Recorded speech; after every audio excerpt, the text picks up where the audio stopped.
2022 yılında alınır mı serisine Redmi Note 8 Pro ile devam ediyoruz. Özellikle çıktığı dönemde fiyat performans oranıyla piyasaya gerçekten damga vuran bir modeldi. Bu videoda da Redmi Note 8 Pro halen günümüz için yeterli mi? Almaya değer mi? Bu soruların cevabını vermeye çalışacağız. Ve videoya geçmeden önce de bu tarz teknoloji içeriklerinden haberdar olmak için alt taraftan abone olup bildirimleri de açmayı unutmayın. İsterseniz şimdi lafı daha fazla uzatmadan cihazımızın tasarım değerlendirmesiyle başlayalım.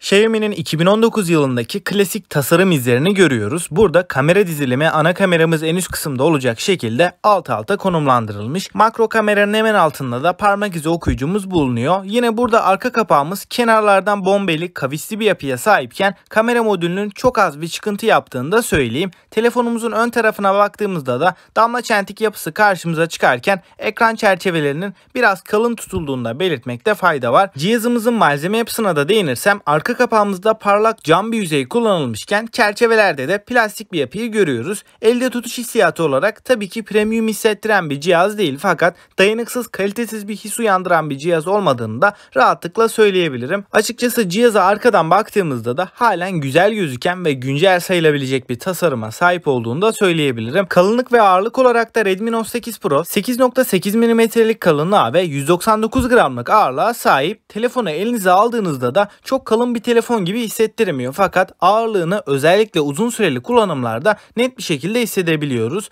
Bunun dışında cihazımızda 3.5 mm kulaklık jackının olduğunu da belirteyim. Son olarak da cihazımızda şarj girişi olarak micro USB yerine Type-C şarj girişine yer verilmiş. Şimdi tasarımdan ekran tarafına geçersek Redmi Note 8 Pro'da 6.53 inç Full HD Plus çözünürlük ve IPS LCD panelle gelen ve HDR desteğini de bünyesinde barındıran bu ekranda yenileme hızımız 60 Hz'e kalırken ekranın dayanıklılığı noktasında Corning Gorilla Glass 5 teknolojisine de yer verildiğini belirteyim. Ekranda herhangi bir video, dizi, film izlerken de gerçekten güzel bir görsel deneyim sunuyor. Bunun dışında oyunlarda ve günlük kullanımda da bu ekran bize herhangi bir sorun yaşatmıyor. Sadece güneş ışığı altında biraz parlaklık oranının yetersiz kaldığını söyleyebilirim. Şimdi Redmi Note 8 Pro'nun en güçlü olduğu özelliğine, yani donanımından bahsedersek, burada MediaTek'in oyuncular özel geliştirmiş olduğu oldukça performanslı bir işlemci olan Helio G90T işlemcisi karşımıza çıkıyor. Bu yonga setine 6 ve 8 GB'lık RAM'ler eşlik ederken depolama alanı olarak da 64 GB'dan 256 GB'a kadar seçenekler sunulmuş durumda.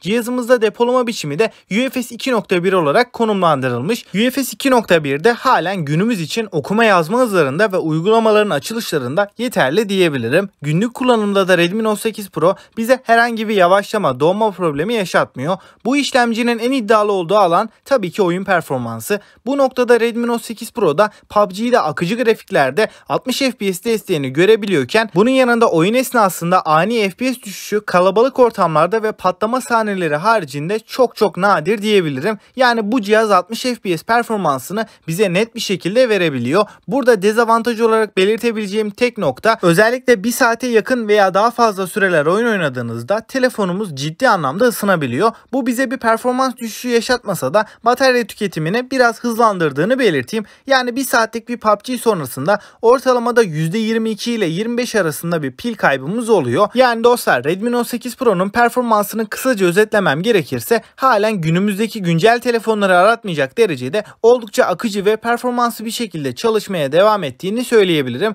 Bence bu performansını da en az 2-3 yıl daha rahatlıkla koruyacaktır. Şimdi buradan kamera tarafına geçersek Redmi Note 8 Pro'nun ana kamerasında 64 megapiksel f1.89 Samsung'un ISOCELL GV1 sensörü kullanılmış. İkinci kameramızda da 8 megapiksellik f2.2 ultra geniş açı kamerasını görürken diğer iki kameramızın da 2 megapiksel makro ve derinlik algılama kameraları olduğunu söyleyeyim. Fotoğraf çekim kalitesi olarak Note 8 Pro ışığın yeterli olduğu ortamlarda bize halen yeterli bir performans verebiliyor. Özellikle ana kamerasıyla çektiğimiz fotoğraflar gerçekten iyi diyebilirim. Burada makro kamera ve geniş açılı kamera ana kameraya kıyasla biraz daha geride kalıyor ama yine de bu fiyat bandında işinizi görecektir. Ancak Note 8 Pro'nun ana kamerasının renkleri oldukça canlı ve abartıya kaçmadan tam dengeyi yakalayabilecek şekilde yansıtabilmesini çok beğendim. Özellikle ana kamera performansı olarak kendi fiyat aralığının daha üstünde bir performansa sahip olduğunu da söyleyebilirim. Video çekim noktasında da Redmi Note 8 Pro arka kamerasıyla 4K'da 30 FPS'te çekimler yapabilirken bunun yanında Full HD 60 FPS desteğinin de cihazımızda olduğunu söyleyeyim. söyleyeyim. Elektronik sabitleme özelliği de cihazımızda bulunuyor fakat bu özelliği sadece Full HD 30 FPS videolarda çalıştırabiliyoruz. Yani bu yüzden 4K videolardaki performans gerçekten zayıf kalıyor. Ön kameraya da bakarsak burada 20 megapiksel f2.0 diyaframa sahip olan HDR, portre ve yapay zeka destekli kaliteli bir sensöre yer verilmiş. Açıkçası genel kamera performansı olarak Redmi Note 8 Pro video tarafında çok iyi olmasa da fotoğraf noktasında özellikle dediğim gibi ana kamerasını ben çok başarılı bulduğumu söyleyebilirim. Burada çok yüksek beklentileriniz yoksa kamera noktasında Note 8 Pro sizi memnun edecektir. Şimdi cihazımızın bataryasına geçtiğimizde 4500 mAh'lik bir batarya önümüze çıkarken hızlı şarj desteği olarak da 18 Watt'lık bir desteğimiz bulunuyor. Bu adaptörle de bataryamızı sıfırdan 100'e 1 saat 40 dakika civarında şarj edebiliyoruz. Batarya performansı açısından da gün içinde çok yoğun bir şekilde oyun oynamıyorsanız genel olarak günlük kullanımda bir günümüzü rahatlıkla çıkartabiliyor. Yeni gelen güncellemelerin de batarya performansımızı olumlu yönde etkilediğini söyleyebilirim. Şimdi telefonumuzun güvenlik seçeneklerine değinirsek arka tarafta kameraların alt kısmında parmak izi okuyucumuz bizleri karşılıyor. Bu parmak izi okuyucu stabilite ve hız açısından gayet başarılı. Parmağımızı dokundurduğumuz anda ekranın kilidinden hızlıca kurtuluyoruz. Fakat ben bu parmak izi okuyucunun konumlandırılan yerini çok beğenmiyorum. Keşke güç tuşunda olsaymış ama o dönemde zaten orta segment telefonlarda parmak izi okuyucu genelde arka kısımda bulunuyordu. Bunun dışında yüz tanıma özelliğinin de cihazımızda olduğunu söyleyeyim. Hoparlör kısmında ise Redmi Note 8 Pro'da maalesef mono yani tek bir hoparlörle gelirken bu hoparlörler ses yüksekliği olarak yeterli bir seviyede fakat seslerin doygunluğu ve sunduğu genel ses performansı itibariyle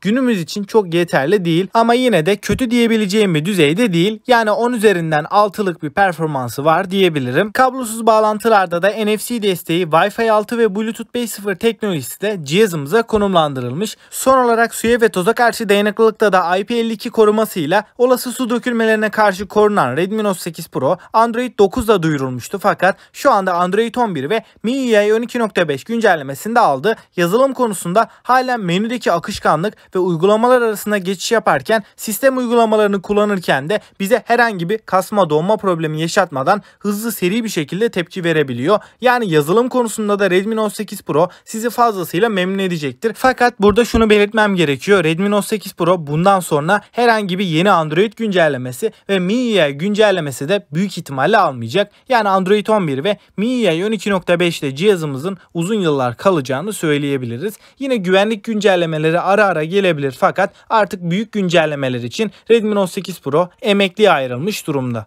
Dostlar şimdi Redmi Note 8 Pro ile ilgili son bir değerlendirme yaparsam kesinlikle halen çoğu ihtiyacımızı görebilecek seviyede ve pek çok noktada güncel telefonları aratmayan bir cihaz diyebilirim. Fakat özellikle ses performansı ve artık güncelleme desteğinin yavaş yavaş bitiyor olması da eksi yönlerinden sayılabilir. Ama yine de ikinci eldeki 2500 TL bandındaki fiyatını düşündüğümüzde Redmi Note 8 Pro sunduklarıyla gerçekten halen bir fiyat performans şampiyonu diyebilirim. Peki sizler Redmi Note 8 Pro hakkında neler düşünüyorsunuz?